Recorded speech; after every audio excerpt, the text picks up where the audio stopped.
Ma'am, paano yung anak ko, ayaw niya nang manihuin yung motorsiklo kasi nakapangalan sa akin, ako ang nanay niya. Minor de edad pa yung bata kaya tinanong kita kanina, no? 18 years old ka pa, ipinangalan na sa'yo ng mama mo yung motor. So, ibig sabihin, bagong bili pa pala. Ang problema nila, baka daw ma-impound. Kasi nga, hindi nakapangalan sa bata yung rehistro, nakapangalan sa nanay niya.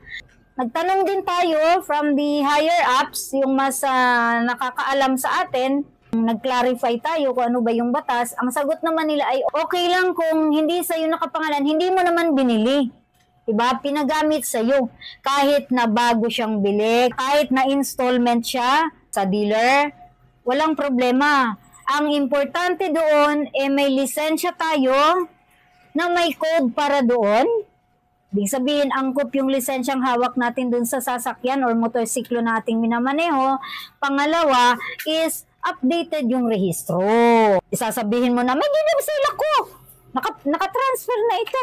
Pero expired naman. O di may huli ka pa rin.